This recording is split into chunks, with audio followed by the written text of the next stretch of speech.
right, so welcome to our discussion, Education 4.0, Bridging the Skills Gap, brought to you by our InChange Connect Educator series.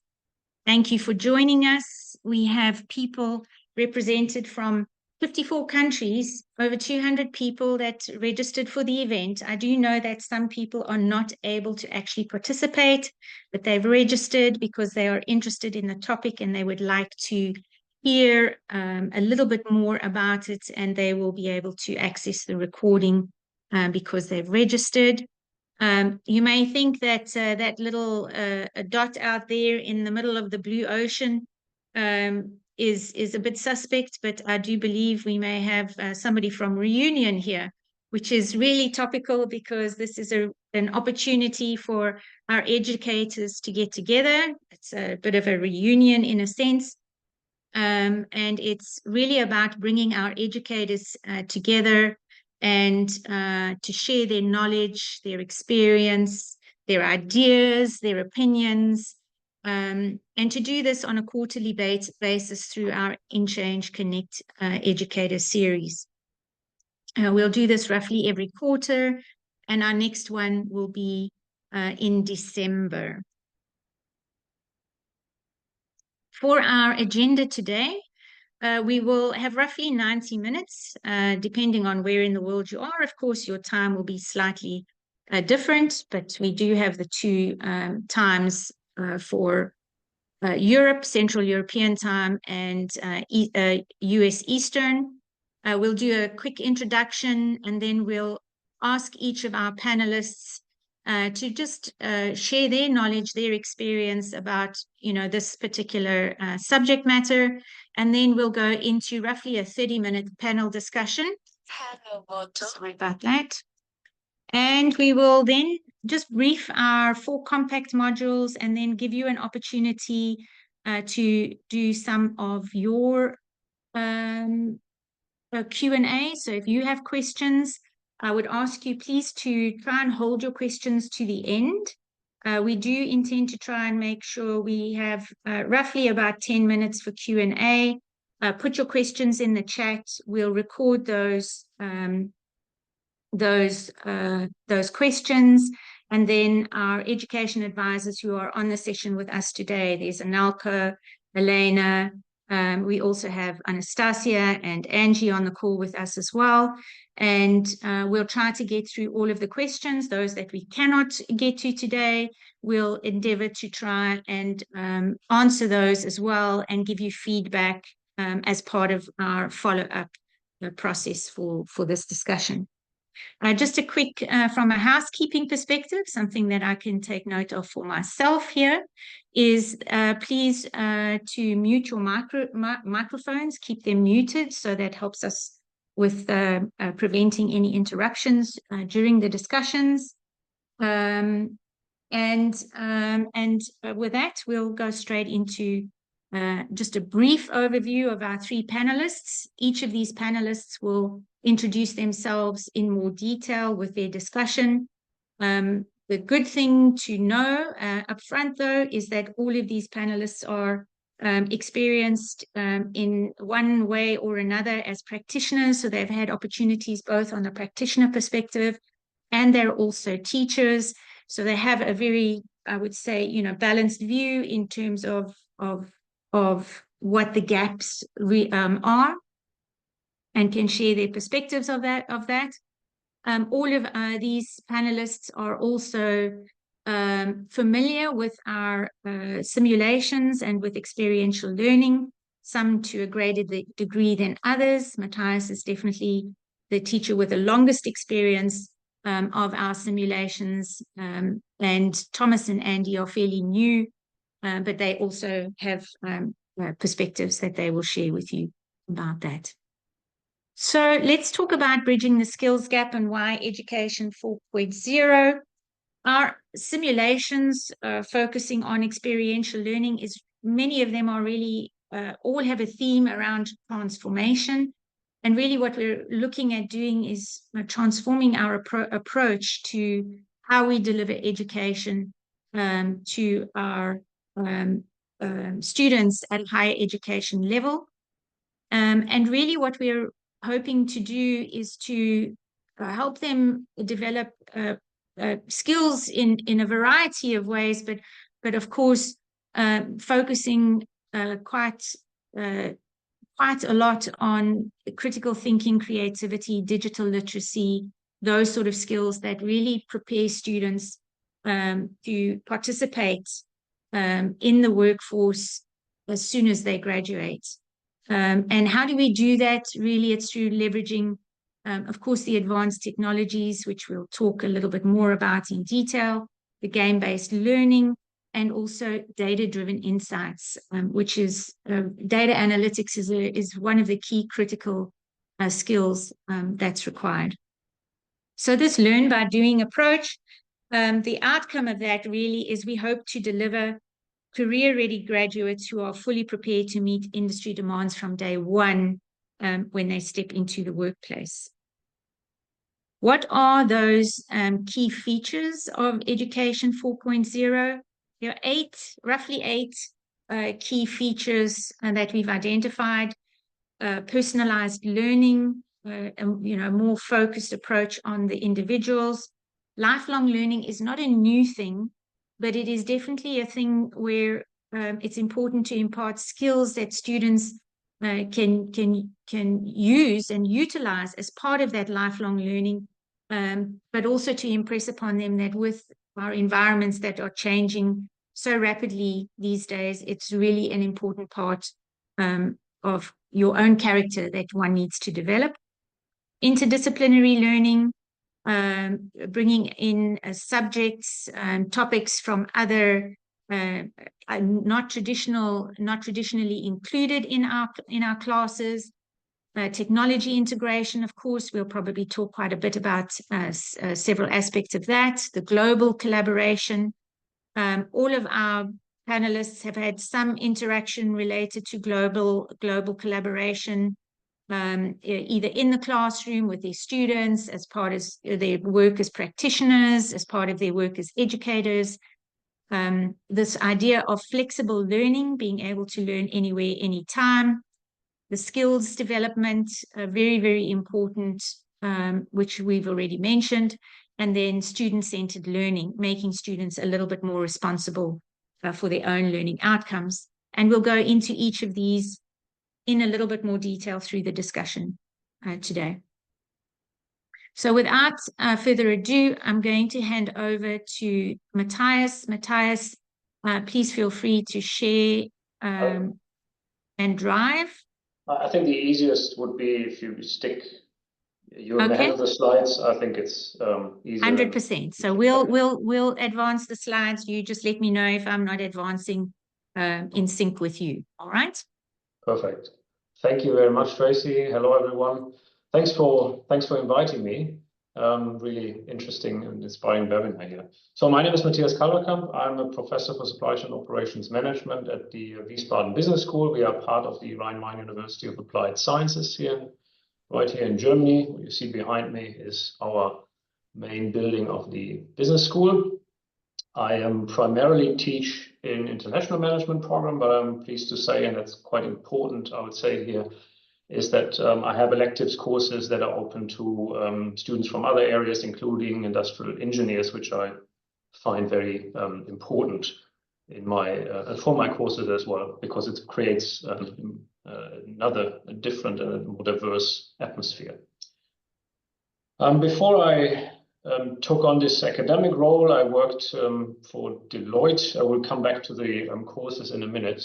So I worked at Deloitte, different clients from FMCG to automotive, aviation as well, in collaboration projects, in project roadmaps and programs, as well as on shop floor related initiatives, digitalization mainly, but all of them were in the domain of supply chain or operations management, so very close to my my current role. And I've been teaching prior to that, actually since 2010, and integrated serious games in my classes since 2011. So that's with the experience with experiential learning or serious games. But next to my teaching part, I also do some research, mostly in the domains of circular supply chains or closed loop supply chains or whatever you call it, and digitalization here of SMEs. So if you like to reach out to either of these topics, feel free to connect, for example, via LinkedIn. Now, what courses do I teach? You see that here. I don't want to go into all the little details here. I teach mainly in supply chain management and operations. I will have some other courses in project management, but that is, let's say, a side topic. What I do is I teach in all languages, mainly actually in English, but I do teach in German and Spanish sometimes. Through all my courses, there's a little bit of gaming everywhere. It's not that all my courses are built around simulation. I have one or two courses where that is the case, but I also have courses where there's just little experiential elements in there. There's also a course, the logistics project management one, where we've developed our own course around a commercial solution. That's an off-the-shelf video game, basically, that we are integrating into the course environment. It's kind of similar. So if you're using one of the InChange solutions, it's somewhat similar. It's not exactly the same, but it's a very similar approach. So a balance between the experience in a digital environment and then the theoretical inputs. Interestingly, here are the courses at the bottom. Those were my first courses where I touched base with serious games and experiential learning, those on the complex production systems. They were actually physical games. I don't know, we mainly talk about digital here, but interesting for me was to see that these physical games, they also have their advantages. Neither of the two are better or worse. They have their unique strengths, I would say. So why do I do all that? My ultimate goal here is to increase the practical learning experience, to make topics more tangible, and that then leads me to the next slide. What I try to do is I try to bring supply chain management and operations to life through integrating course concepts based on Kolb's learning cycle. No, we don't have the time to go into the details here. I think some of you, most of you might be aware of what it means. I want to highlight the experience phase by using simulations. But there's also the other, so all four phases of the circle, they cover concrete experience, reflective observation, abstract conceptualization, and eventually the active experimentation. So that's what we usually, what I usually do with simulations or games. But it's important to have all of them in place. I personally see that one great advantage of this approach is that it makes, as I said before, it makes the topic more tangible. So that's what I felt when I was starting to teach, that supply chain management sometimes is a bit too abstract to actually understand why it's so important. And even in more operations-related areas, I see that these group-based simulations, they can actually help clarify interdependencies, make participants get a better idea of what the actual root cause problems are and how to then convince a team to implement a solution. So another essential part here is to equip students with actually future skills, increasing their employability. Amongst those is definitely the ability to take decisions under uncertainties, but also to communicate about these decisions. So speaking the language of their future employer. That sometimes includes jargon. And ideally, all of that together actually makes sure that I'm able to address more individual, the different learning styles of my students. That's another advantage of this approach. So that I can get students engaged that have a different approach to learning than, let's say, the regular student that is used to front loading as we did in the old days, which is not everyone is used to that. Well, let's move on to the education 4.0 best practices. Yeah, thank you. All of them are relevant, and Tracy, you mentioned them. What I want to highlight is 4 of them. It's the personalized learning. I mentioned that just a minute ago. So I utilize games or simulations to actually allow students to adapt their own approach, sometimes even their own pace. In addition, there's this feedback process, very important here. And ideally, it becomes a more individual, but at least a group-based and thereby more relevant feedback process for each student. The next one is the collaborative learning. I think that's quite vital. So I engage team-based work or encourage team-based work. I want to have them experience it, also have a good experience there. And particularly the team feedback within those collaborative environments is quite powerful, what I have learned. Once teams open up to this peer feedback element, the collaborative learning environments get another boost, I would say. I also leverage digital tools, so not only using a simulation that might be digital, but also using different digital tools and actually enforcing or kind of enforcing their use. I feel that in today's business world, it's very important. We often have to deal with different tools. We have different clients, they use different tools. We also have to adapt to that. So different stakeholders have different requirements there. And interestingly is that I find that also we talk about the digital native generation. I sometimes see that students are struggling with that. But so that's one other element.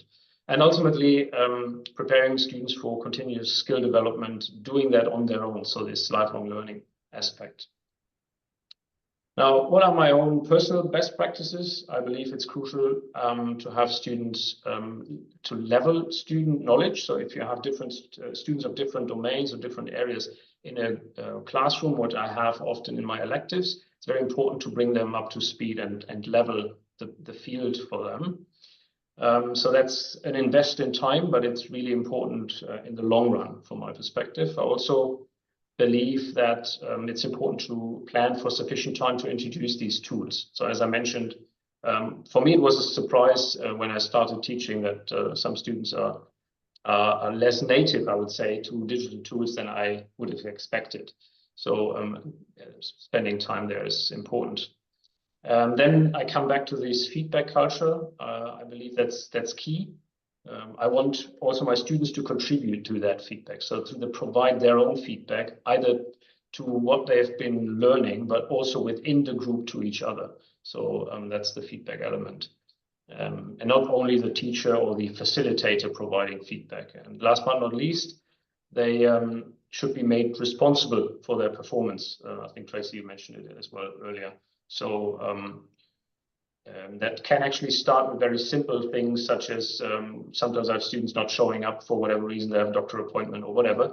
I make the teams responsible, say, okay, do you know where your fellow member is, and can you fill in that spot? So starting from there, so that they really understand that this is a team exercise and not an individual exercise. It brings me to the end, I think. What you see here is a couple of student testimonials I'd like to share with you. I don't want to read through all of them. They have mentioned that a lecturer helps them to ease their transition into internships. They also mentioned a couple of topics, such as warehousing inventories from one of the courses. That's actually one of the in-change simulations here that I've used in those courses. They mention they feel better prepared for problem solving. And also remembering, I think that's an important part, so that they're able to remember for a much longer time what they were actually doing in class and what they were learning.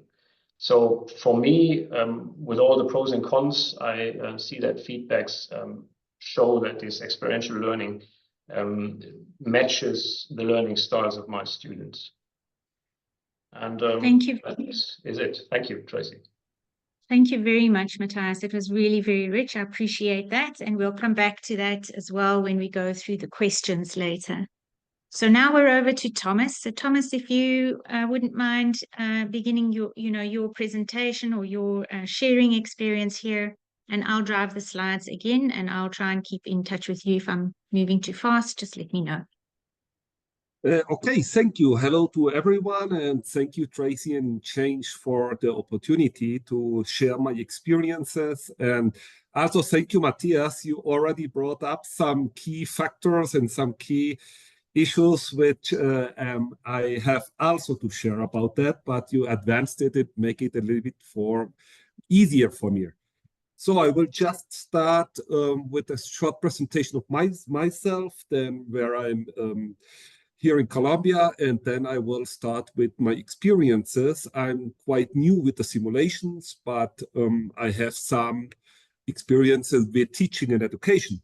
So previous to come to academy, I was at Deutsche Bank in Germany for about 15 years, financial sector, managing project management in the global markets area, which already gave me a global view because I had to work with colleagues from Russia and from India. And but after some years working in the industry, I thought that a change would be nice, and I entered academia because of my previous university. They offered a PhD, so I have now, I'm graduate in business administration. I have a master in education and an MBA, and I finished up with my PhD in business economics. I lived a long time in Chile because of my parents, and I lived in Germany, worked in Germany, and now I'm in Colombia at CESA, which is the higher college of business administration here in Bogota. We are the leading business school here in the country. We just have business administration and postgraduate studies. We do not offer any other faculty. We just teach our students, about 1,000 to 1,200 students, depending, in business administration. And I have been here for about 2 to 2.5 years. And I started last semester with the Fresh Connection, with my supply chain management courses. And I also teach operations research, but with operations research, I'm still not using simulations because it's fifth semester and we require a little bit more knowledge about global view of the students, which we already have in seventh semester. So we started with Fresh Connection as an end-to-end supply chain management, but we thought about integrating different kind of courses into one experience for the students. So we started this semester with the Triple Connection, and this is mainly with our supply chain management course. But we made, let's say, a win-win situation with our sustainability course, so which are not using the simulator. So integrating sustainability concepts with our supply chain management concepts helped me. And this is one of the main goals of our business school: integrate different skills, integrating different competencies within one course or with one student experience. So I think this is one of the main advantages we have with such kind of simulators, that we are not just covering the topic of the course, but we can integrate other courses within the students' learning experience. And we think that it will have a better approach about how we reach the final results or the learning results from our students. So I want just add what Matthias said, that we think that it's important, the interaction with other courses, and additionally that today's education environment has changed compared with what we have had. So the attention of undergraduate students has diminished. And I think every one of you which is teaching has showed that the attention time of the students is very small and reduced during the with our generation. So we think that, we think that gamification is one of the keys to maintain the attention of the students. And therefore, we are not only using simulations in computer systems, but I'm also adding an experience with a board game, which I will make a little bit of marketing for our colleagues from Spain that created supply chain game called La Fábrica.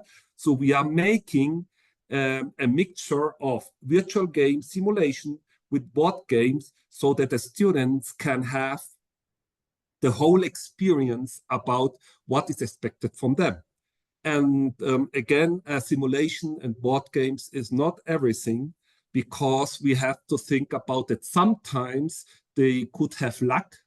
They were lucky within the decisions, but we also require, and this is, I think, a key takeaway from that they also have to write a report about why they made certain decisions and what were the consequences on the outcome of this decision.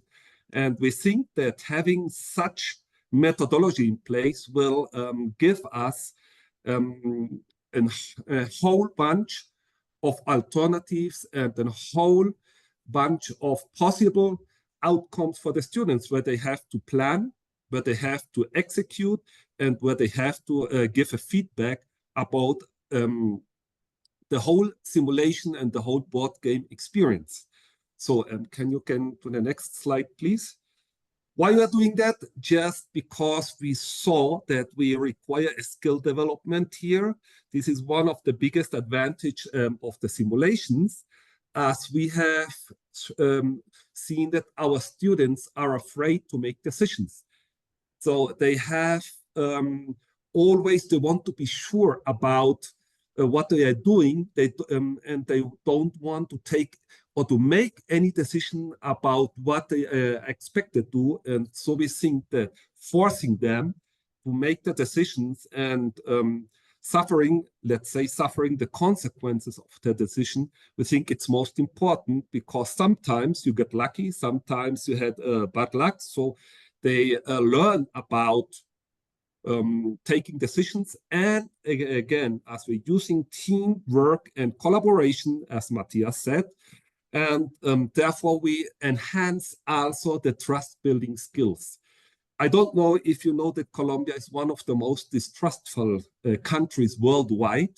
And so teamwork, collaboration, and trust building are essential to enhance the learning approach and to enhance the results from our students. And we think that having this simulation in place and playing by teams could enhance the trust building skills and teamwork skills, competencies that they require for the future work. Another point I want to emphasize is that our students in 7th semester are already starting their internships with the different companies here in Colombia. So the flexible learning environment given by the simulators is quite important to them. Sometimes they cannot assist to classes, sometimes they have some interviews, they have to go to work. So we, giving the simulations, give them a flexible environment where they can make the decision, where they can make the teamwork reunions, depending what time they have. And sometimes even we have an issues with Bogota, where we have so many strikes and marches and protest marches there. Sometimes we have to change very fast between presential and virtual learning. So the simulation gives us an advantage about flexible learning environment. And I already mentioned the interdisciplinary learning, such again as TTC, that is the triple connections, allows a whole approach of everything the students already saw in the different kinds of courses. And Matthias also mentioned lifelong learning, that is all absolutely required, and this simulation prepares them for that because we have a constantly changing environment. And if you have some information about Colombia, you can see the uncertainty here in the country is quite high. And our students have to navigate through this uncertainty. And it's quite important that they learn that they have to update the knowledge as fast as possible. When we had some experiences, some comments from our students that they loved the supply chain management simulation. These are the comments from the Fresh Connections. They also recognized that it's the team working was very important, communication skills, trust between the different members. And I think when we read here in the university, in our business school, those comments, we think that we achieved our goals and that we should continue with simulations to be at the edge of the pedagogical approaches we are having at our university. That, I think, was what I wanted to share with you. Thank you very much, Tracy. Come on, Andy. Thank you. It's your turn. Thank you very much. Thanks, Thomas. And Andy, yes, let's hand over to you. Great. Thank you for having me, Tracy, and it's a pleasure being here. Also, it's great to follow Matthias and Thomas. Wow. All right, so I've had a full professional career with on-the-job experiential training. I mean, I really spent 35 years in industry. Well, I'm just starting my 4th year using simulation or gaming in the teaching environment. It's been recommended by our fellow faculty at the Fresh Connection specifically, and I didn't get started on it until this most recent semester, and I will discuss that shortly. I'll give you a bit more detail on the next slide of my professional career, and then I'll go over some of the teaching. I've seen throughout my professional career the major challenges over and over again that most of the items are included in Education 4.0. With many years in materials management, warehouse management, transportation, logistics, supply chain management, and over 10 years as Vice President of Logistics for Vava Logistics North America, responsible for the flow of all goods and services to, from, and within North America for the AB Vava Group. Another 7 years consulting, mostly in Tier 1 automotive. I've been in many different verticals, automotive, aviation, etc.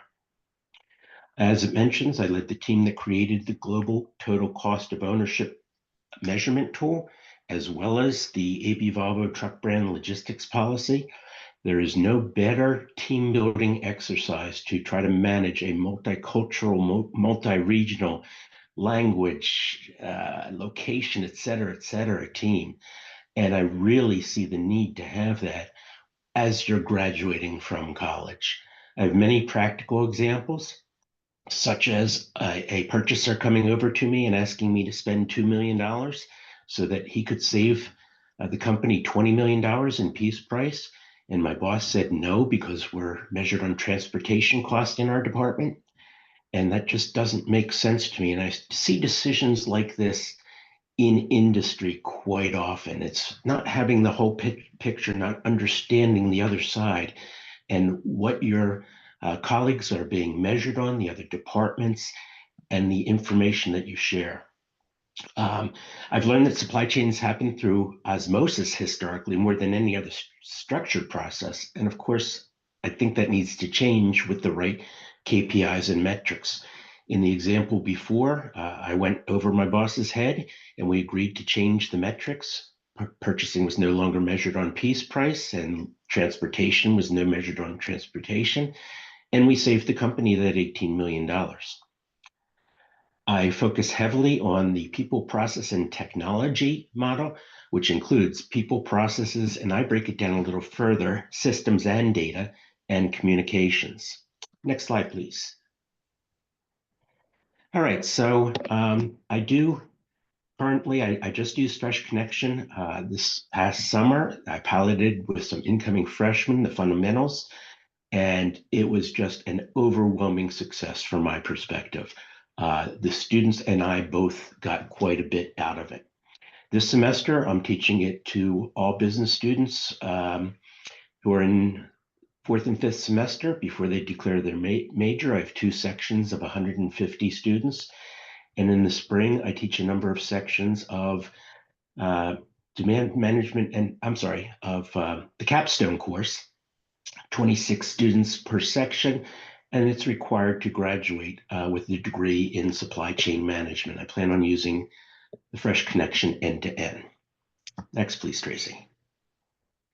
So as I said, learning is typically through osmosis, and the need is for communication, real-time data, current analytics. I won't read the slide to you, but the world as we know has changed it. When I was in school many decades ago, it was outsourcing, offshoring, low-cost country. And now it's replaced by onshoring, nearshoring, friendshoring, etc. We need to have the bigger picture focus, not only total cost of ownership, but the understanding of where everyone's coming from. Next slide, please. So experiencing and bridging the skills gap very clearly. I just summarized the things that I see a direct correlation between business, industry, and education. There are a lot of things that we need to educate our students on earlier that need to come out of samples like educational or experiential learning, gaming, things like that. I've really seen some impact there. Next slide. When it comes to best practices from Education 4.0, clearly for me, and I have some testimonials coming up. Again, I won't read them to you, but critical thinking, creativity, problem solving. Many of my students, fifth semester, have little experience whatsoever in these areas of skill development. And it truly, truly helped them start to understand what the other students are thinking and why they're thinking that way. Student-centered learning. I've not done anything with small groups in my large classes before this year, so this is my first attempt with classes of 150 plus students using some sort of team environment. I mentioned global collaboration. We really need to prepare our students for that. And finally, you need to understand, I recommend students take internships with rotational programs. Get some sort of interdisciplinary learning. Find out what other departments do, how they do it, why they do it. Next slide. So the practical use, just to summarize, I've seen this across my career. Every single one of these items is real in industry. And the more we can do this together and have our students understand that these are critical components of a successful career, the better they will be. So with that, I think we have a couple of testimonials. And again, I'm not going to read any of these to you. I'll just highlight a couple of things. Every aspect of the company has an impact on another factor. All my students talk about ROI and its significance. Next slide. A lot of what good work, teamwork is key, communication. A couple of teams told me they didn't realize until round 3 that they had to talk to each other. And then once they finally did so, wow, what progress they made. And then finally, a couple other metrics and key takeaways. So for me, I will be using the end-to-end in the spring with my graduating seniors, and I cannot wait to do that. So thank you, Tracy. Thank you. Thank you very much, Andy. Actually, I was looking through your students' testimonials, as we were going through and doing some preparation. And I saw, teamwork, collaboration, the ROI piece of it on almost every single student's, feedback. So it's clear that they have, that for the students all across the world, and we saw that in Matthias's students' feedback and Thomas's students' feedback, that they're really understanding that it's this teamwork and communication piece of it that's really important. Which aside, of course, there's lots of important things, but that's kind of like the glue that holds everything together and actually makes it work well. And I'd like to use that as an opportunity to highlight this graph from a study that was done fairly recently. I think it was 2019. And, you know, what's significant here is there's not only a gap between, you know, sort of the competencies from an education and an industry perspective, but there's also a gap between how students see themselves from a competency perspective once they graduate, and then how employers actually view those students. And it's really concerning to see, you know, the big gap in perceptions, you know, how I see myself versus how somebody else might, you know, evaluate me. And, you know, in terms of these skills and competencies that are highlighted here, it's clear that problem solving and technical skills, you know, the perception gap is the greatest. And this is where I think you know, using experiential learning types of opportunities that can really help to start to narrow those gaps a little bit. Equally important are these three sort of collaborative and communication related skills, which is the ability to work in a team, and then verbal and written communication skills, which follow very closely in terms of the gaps in the perception of the students versus the organizations.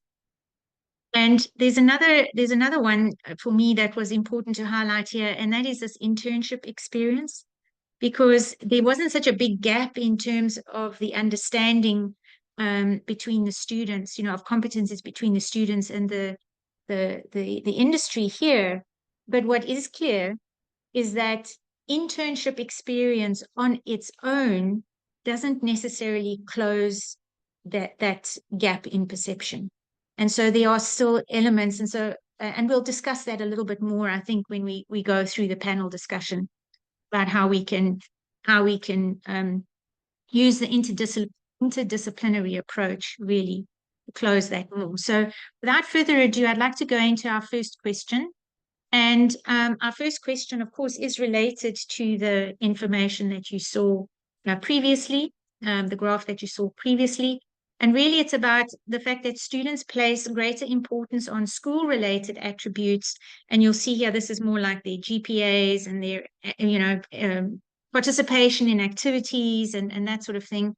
While employers favor more soft skills such as teamwork abilities and written and verbal skills, communication skills. So my question, and I'll pose this one first to Matthias, and then, you know, the other panelists can weigh in as well, is, you know, how can educational institutions better align their curricula and assessment methods to bridge that gap between the students' self-perception of their competencies and how employers, you know, what the competencies that employers are expecting of them, particularly in those areas of teamwork and communication?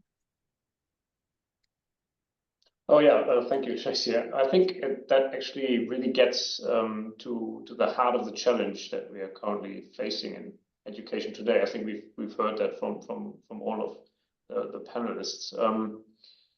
In order to align curricula, both with student perception, with competences and expectations, particularly in this area of soft skills, teamwork, collaboration, I think a more core integrated approach is necessary. So I think there's maybe three things, there's probably more, but I believe we should create more opportunities. I'm really, what you call it, I'm really in for experiential learning, but it's not the only solution, but it's an element, it's an important element.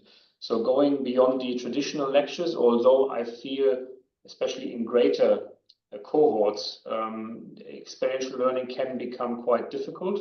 Nevertheless, so I have maybe you still have traditional elements in the classroom, but it's away from the traditional lecture types, let's say.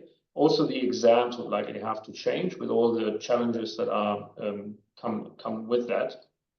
And then bringing students more into not only the group work, but it's also simulations as we use it, or real world challenges. So what I also do sometimes is I go out and try to find a real company with a real problem and have the students work on that. So we're not talking simulations or games or whatever, we have a real problem. And that creates a very different environment. Now, it needs to be accompanied, so you need facilitators for that as well, but I think that is one important element. It's also that then students can actually practice and develop their own skills and see how that can change reality, right? So how that can improve things, for example. And then I they have think, this sorry, yeah. Go ahead. I just, heard the word practice jump in there, and I think that's part of it, right? So you practice in a simulation, but it's also important to practice, which is a simulation of a real world environment, but it's also important to practice in the real world. Yeah. Exactly. There's both, right? The great advantage of a simulation is it's a safe environment. So I can make mistakes. When I do project with students in a company, it's usually also a safe environment. We don't go and implement everything right away. It's still different to a real world project, but it's much closer to reality. So it has its, you get different feedback also from management, for example. So that's a key to the learning there. But the collaboration is in either part. So in either way, they have to collaborate, they have to work together as a team, and thereby they actually gain a better understanding of their own strengths and what they need to improve in order to contribute better to the team. So that's a great insight that I've learned when I got feedback from the students. That's an important learning for them to understand really what they need to improve in order to contribute better to the overall results.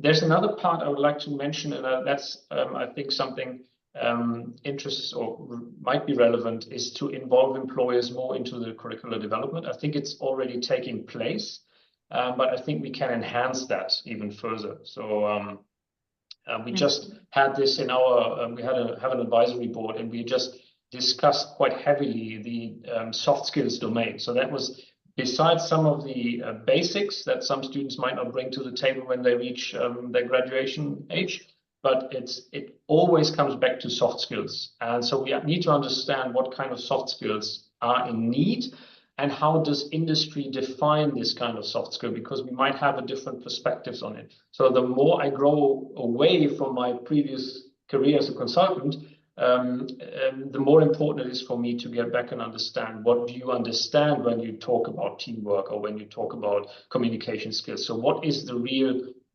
what really makes the difference there? So what do we need to try to bring into our curriculum? So those I think are important. And then this also helps to show the students that how important it is to improve those skills. So if you have that backend, say, okay, this is what industry really needs. Like the studies that you've shown are also important, and I use them as well, is this is important or this is relevant. We don't do this because we want to have fun. This has a serious meaning, and that is important, but it helps for motivating students. And lastly, there's the assessment methods. So probably the standardized test is just one of many more formative assessments that we probably need in order to get the feedback also back into the back to the students. That's peer evaluations, reflective journals, or reports, more reflective ones, self-assessments. These kind of things are probably also relevant. I think I'll leave it with that. I could talk hours. Great. Thanks, Matthias. I'll ask Andy to weigh in here quickly as well to see if Andy has anything to add. Yeah, I'd be glad to, Tracy. So for me, this has been experiential learning on the job since I just started teaching a little over 3 years ago. And my first semester, I used a textbook and the publisher's materials and rigid. And I found out that I needed to improve, and my students really were missing the soft skills. And I've really been focusing on that, moving more and more toward interaction with them and trying to create teams and things like that. As I said, this is my first semester using TFC fundamentals with a large group. I'm looking forward. We get started again on Monday, and really looking forward to it. And then into the detail with my graduating seniors. They're required, it's a writing intensive course. They're required to give multiple presentations. I try to get them out of their comfort zone, because in industry, your boss hires you for your process and what you know and why, not for some of the hard things that was mentioned before. The soft skills are most important thing. And some students are severely lacking. Great, thanks. That's really. I think, you know, in today's environment, we've become really, really insular. You know, we're great on social media skills and communication, but perhaps not so great in terms of, you know, formal skills, you know, in terms of the verbal and written communication these days. So it is really important. Thomas, is there anything you'd like to add? Yeah, I think first of all, we have a little bit advantage as we are a business school founded by business. So the interaction between business and academy, I think, is fundamental. And we have every semester some meetings with 2 or 3 organizations, one large, one small businesses, where we ask them what they expect from our students, and we adjust slightly the our curriculum according to the requirements of the business at the moment. Of course, for us, it's a little bit more easier than for other universities or other academic institutions. And the second thought I have about, and I think I will also answer one question which appeared in the chat, is that we have a course specifically called Business Challenges. That means that we have every semester 3 organizations present a real world challenge to our students. We form teams about 4 to 5 students, and for every challenge about 5 to 10 students, and they have to present a solution to the challenge posed by the organization. So they compete between each other for the better solution, and I think there, with this kind of pedagogical approach, they have to work in teams.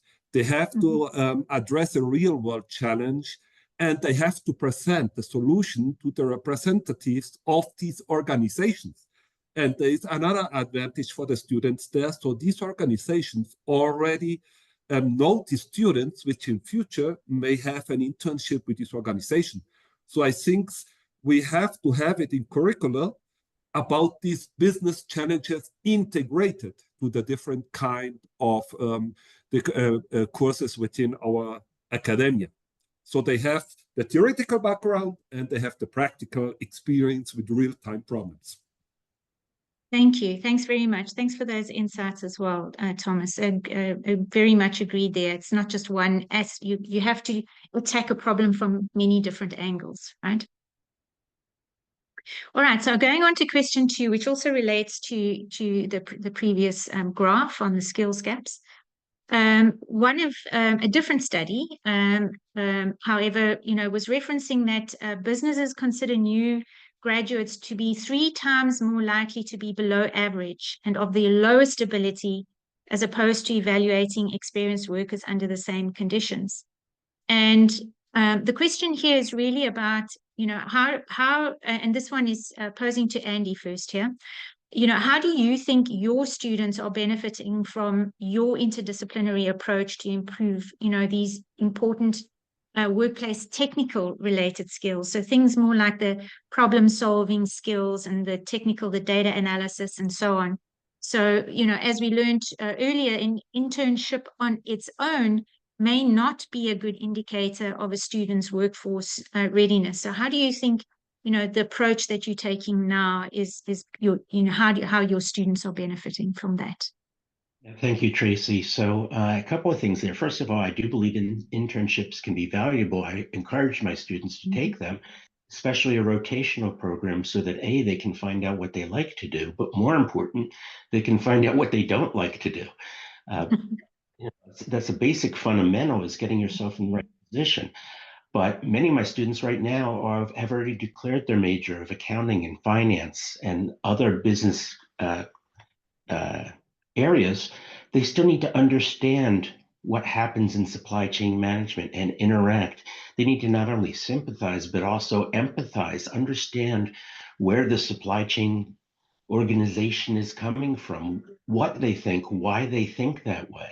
The more you can have a discussion and a debate and get out on the table what you think, and that's what I've seen the best part of the fundamentals of TFC, is getting teams of 4 students together And again, by round 3, when it really started counting, they realized that they had to talk to each other. They realized they had to work together. And the better they did it, there's one team that just absolutely excelled because they did a rotational program, if you will, within the Fresh Connection.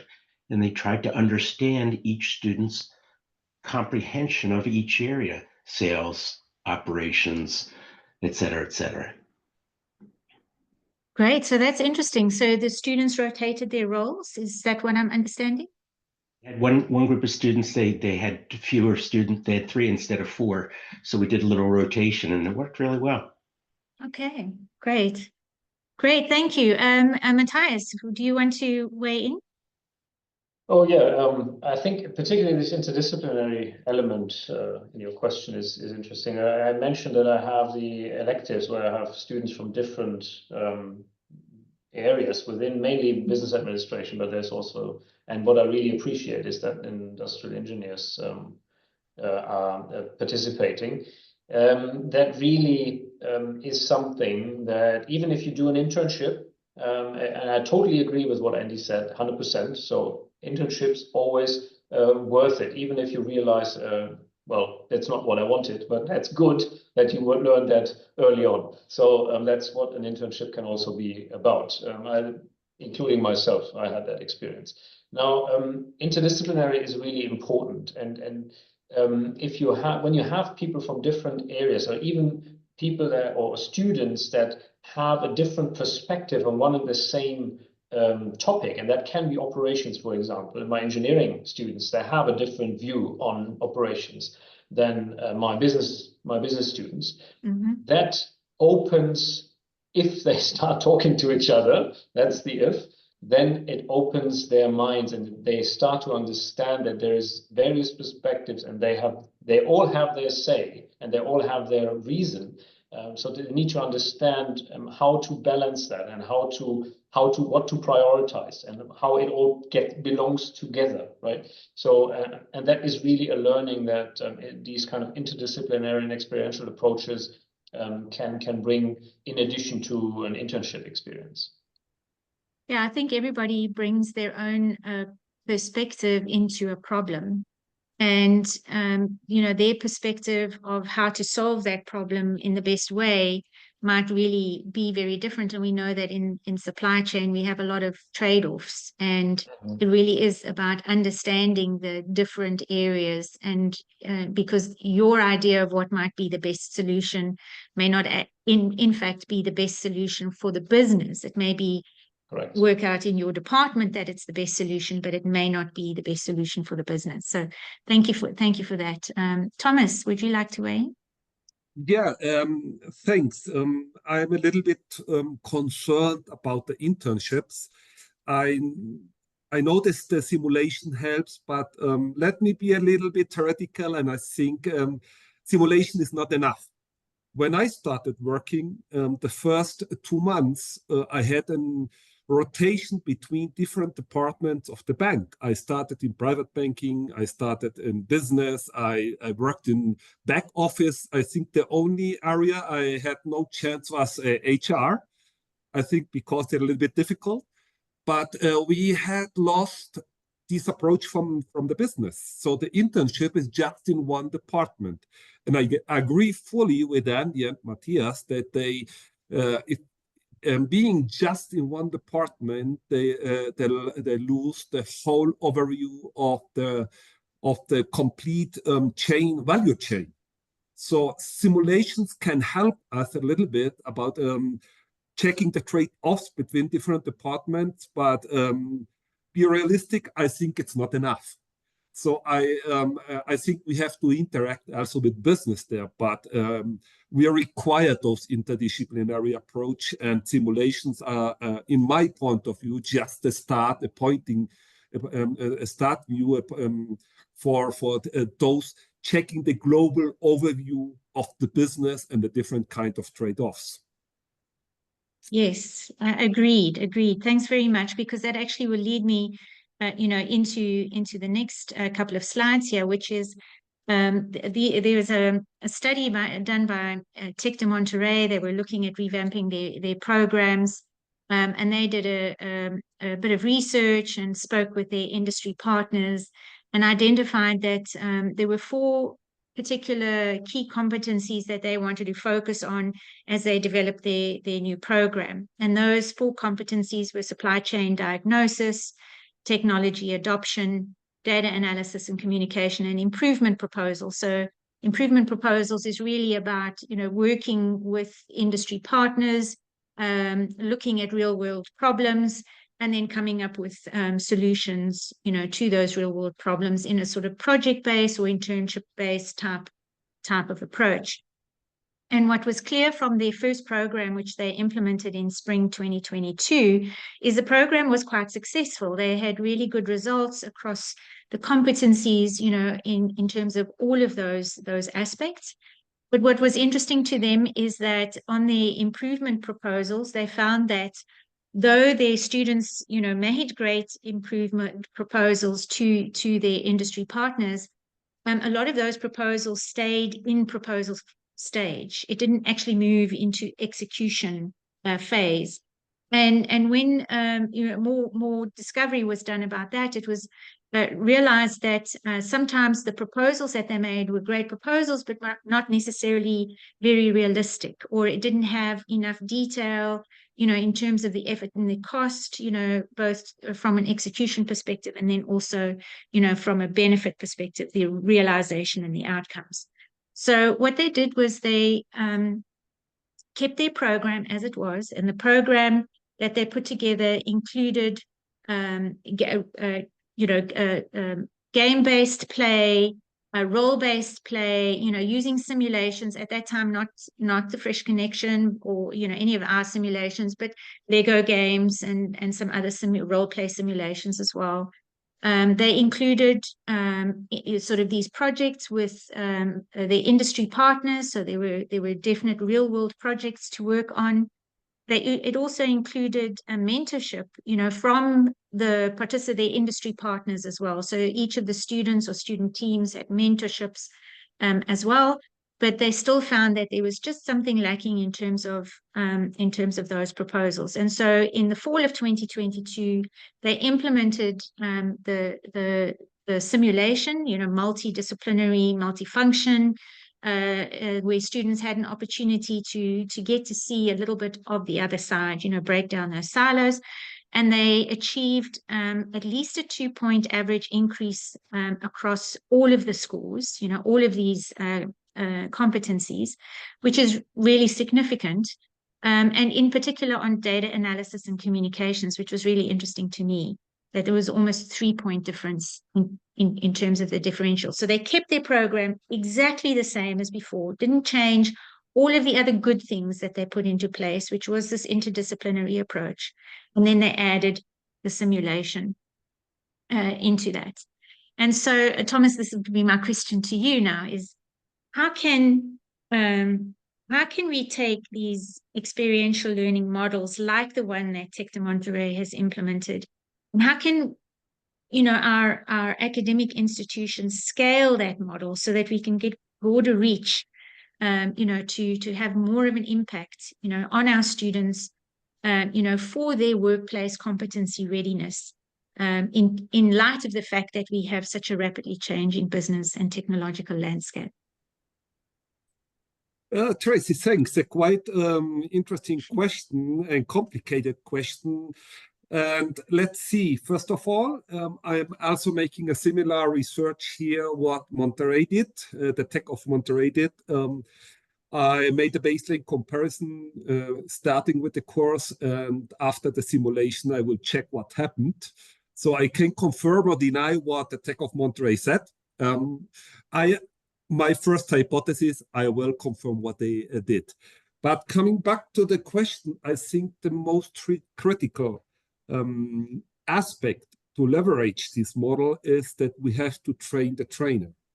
So what InChange is doing is disseminating the information about the different kind of simulators, the simulation, the game. But we have to have someone who is managing the game, the simulation within the course. And we have to have the people that introduce the simulations to the different kind of courses. Here in Colombia, just from my experience, we had used simulations, but mostly for postgraduate students, MBAs, masters. And we at the CESA are the first ones, or we are the leading ones, using also simulations in undergraduate classes. We are starting with very simple simulations within the 6th, the 5th, and 6th semester, and coming over to more complicated one as the triple connections to in 7th and 8th semesters. But for doing that, we require the people, the teachers, the lecturers, to know about the simulators and to managing them and to organizing the different kind of courses. This is quite still a challenge because some of my colleagues just say simulations too advanced, too complicated. But when they checked really what is about the simulators and the simulation, they say, oh, that's very easy. So I think the first topic we have to address is train the trainer, just to using what InChain is doing. And secondly, I think this is quite difficult for developing countries, is enhancing the different kind of platforms and the technological skills. Because we here in Colombia, again, I'm using this example, have some areas and some city where even internet connection is quite difficult. And therefore, using advanced technological approaches like a simulation is quite difficult. So we have to find alternatives, maybe through WhatsApp, maybe through different kind of technological approaches, so that even regions which are not quite connected with G5 technology, as here in Bogota we have, so they can experience this kind of pedagogical approaches. Therefore, we also, and again, this is very easy for us, and that's where we have an advantage, is the industry partnerships. So for normally, when we talk about our business school and our close relationship with business, they help us to not even with financing courses or financing technology, but they also give us the opportunity to check with business itself what they require and what kind of simulations or what kind of technologies are required, and we can implement it within our curriculum. So for example, big companies require different technological approach than, let's say, for example, the smaller one. And finally, of course, what we need, I think this is for everyone and for every project, is the feedback. If we want to enhance it, we have to learn from our errors when trying to implement or to scale that kind of technologies. We are not doing it perfect in the first, I think, at the first try. I also had some issues with the fresh connection in my first learning experience. But I think this semester I'm doing it a little bit more better.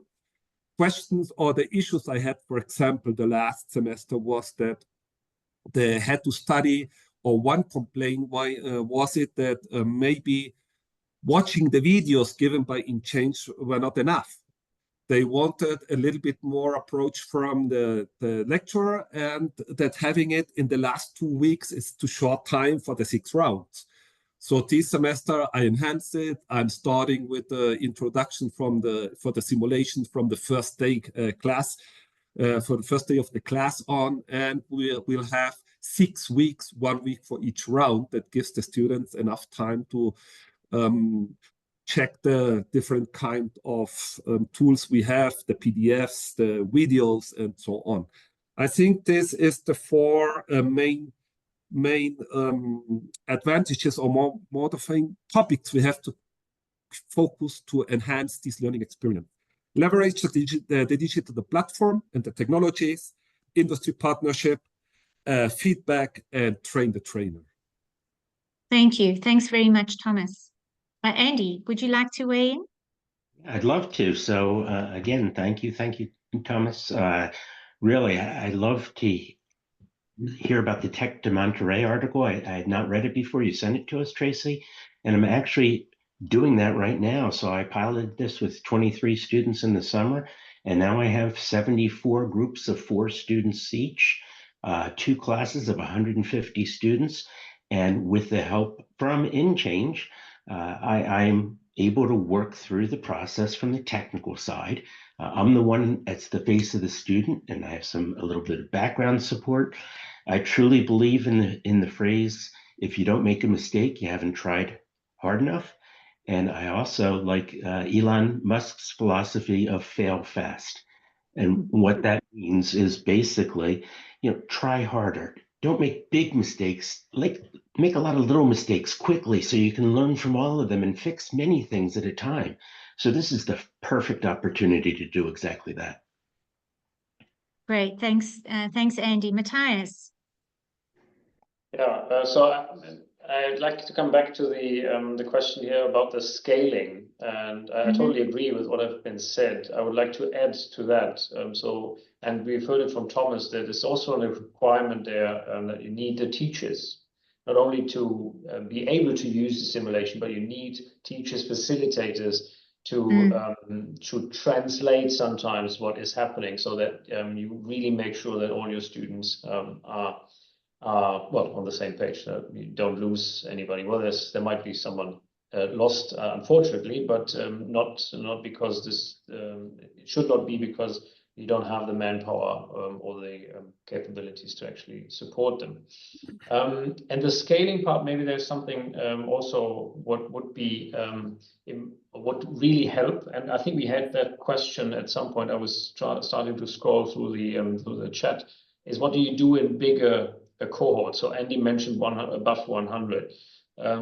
Luckily, that is usually a cap, so I don't have more than 100, but I get close to that sometimes.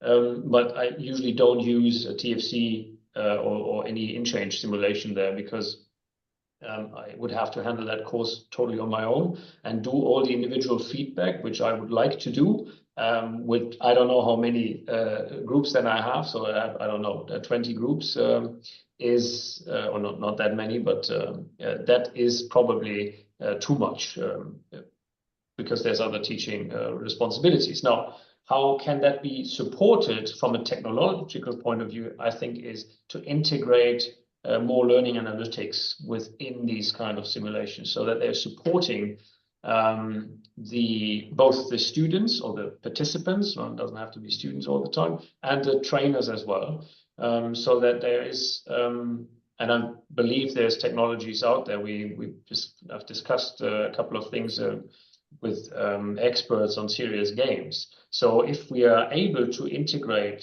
some of the learning analytics within the simulation and provide feedback to our students, that would reduce the workload for the actual feedback process for the facilitator, and thereby free up resources to either increase the courses or to do other stuff in addition, or so on and so forth. Great. Thanks. Thanks very much. I appreciate your perspectives and your feedback. And as we go through this, just to start wrapping up, we've had some opportunities here to talk about all of these areas, the skills development, the interdisciplinary learning, the lifelong learning, global collaboration. We spoke about student-centered learning and making students more responsible for the outcomes. We also spoke here, particularly in this last one, also about, sort of the flexible learning environments, the technological integration, which I'm going to speak about in a minute, and then also more personalized learning. And it is true that with our simulations in particular, particularly the more advanced versions, it does require teacher training. It does require teachers to become interested, to be part of the simulation, to be able to have the deep discussions with their students in terms of results and outcomes. It is true you can't always, do a debrief for absolutely every single team, but we do find that very often, if we highlight specific problems with decisions, and we focus more on addressing a particular problem aspect, there are many teams that usually have that same let's say, the same questions relating to a particular area. And so we can often address many teams when we address a particular outcome or a particular problem area. That said, I want to let you know, because this is like hot off the press. I had a conversation with Michiel Steeman, who's our MD, last night, and he has been working with a group of students using AI technologies really to see if they can break the simulation, if they can cheat, if they can hack it, and use AI to play. And he let me know last night that what was clear from the outcome, so that they're busy wrapping it up at the moment, that you cannot use AI to cheat. You cannot use AI to play. You can use AI to certainly help you in certain circumstances. And one of the things that that is a result of this work, this little project that he's been doing, is it's quite possible that by the end of this year even, we might have executive assistants for each of the roles. That is an AI executive assistant for each of the different roles, and the student, because this is how it's going to be in the real world too. If they're a VP or an executive in supply chain or operations, they'd have an assistant, and this is teach them how to verbalize questions to an AI assistant that says, I really need to know a little bit more about production intervals and how a shorter production interval or a longer production interval can impact my operations. Can you find me some information? And the executive assistant can assist them. So this is a tool, of course, that's meant to assist the students in their gameplay, but of course, it's also going to assist the teachers in, to improve that gameplay experience and the learning experience for the students as well.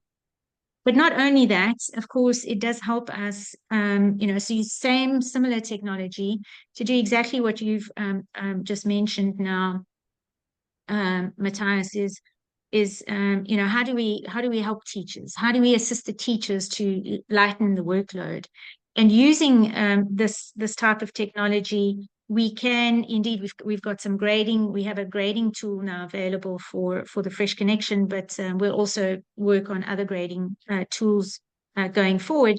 But using the same technology, we can also lighten the workload for the teachers, improve the production of individualized results for the teams, and so on.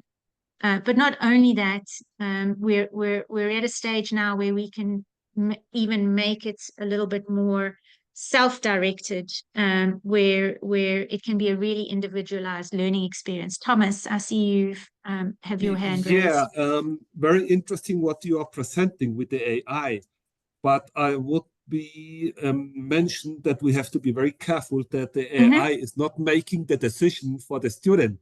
I think this is the big danger we have helping them through AI. I myself try to use ChatGPT to check what strategies in my personal own game would recommend.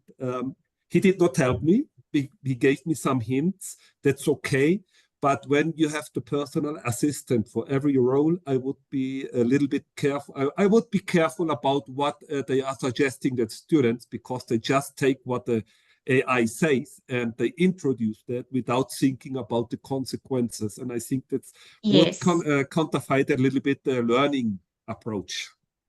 Understood. And certainly those are the kind of concerns that that we as an organization have as well. And but it was clear that using AI, it can't make the decisions for you, because it doesn't necessarily know all the different interactions and all the elements that are at play. It can certainly recommend recommend something. It's just like you could ask advice from a teacher or a colleague, but it can't make the right decision for you, because if you haven't looked at all the different elements, and the students really tried very hard to make it, into a situation where they could use AI to play the game. And it's quite clear. And we've had several teachers weigh in on this on a previous discussion of ours. And we'll continue to talk about this going into the future, of course. But it's not possible at this point in time for AI to play the game the students. Definitely not. But we'll keep you posted, and look out for our next discussions. We'll definitely have, as I mentioned, continued discussions around that area. But it is interesting for us because it's a great opportunity for us to assist the teachers and help teachers who have really big classes to scale their interaction with the individual teams. Just a little quick announcement on our compact modules.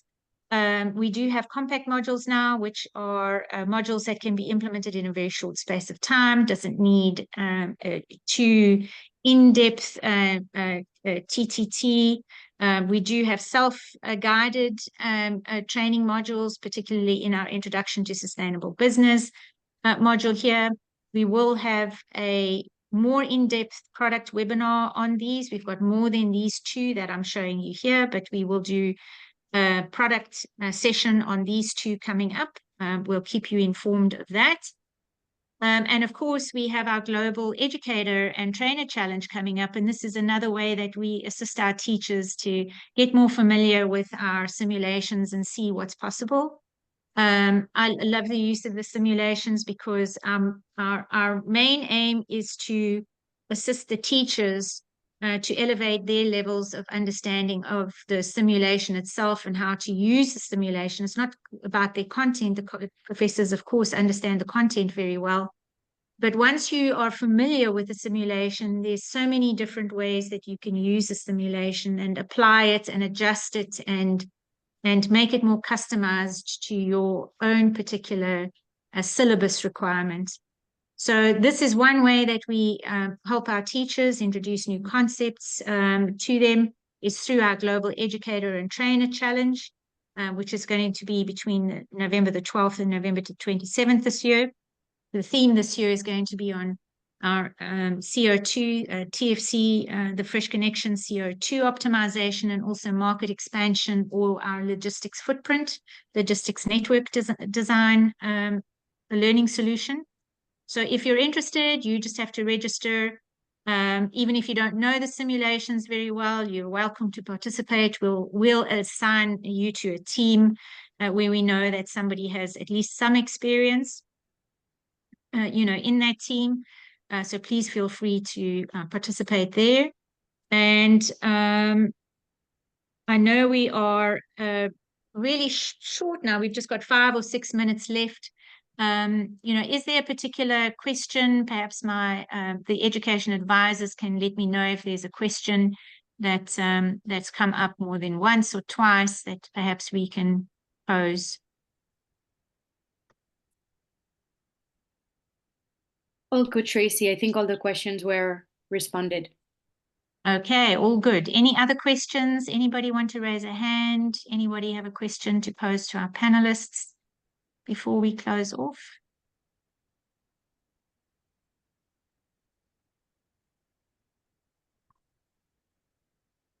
Yves speaking. Thank you. I had a wonderful learning, and I had very interesting things to think about now. Thank you. Thanks very much, Yves. Great to see you. I know there's a lot of old friends here, not just from my time at InChange, but from before. So great to see so many of you on the call here today. Thank you. I want to, just close off just to say that, we do need to present students with challenges. We do need to give them some things that are difficult to do. Our own self-confidence, our abilities actually improve when we overcome. So it's important as part of our learning process and, to provide them in very different aspects, not just simulation as well, of course, with the industry partner, internships, and use that as a ladder of learning. Our simulations are at many different levels. We can use them at, sophomore, introductory levels, and not just ours. Of course, there are other products out there. Tech de Monterey has used other simulations as part of their program that they put together as well. It's important to experience and to look at, what's available and create a ladder of learning.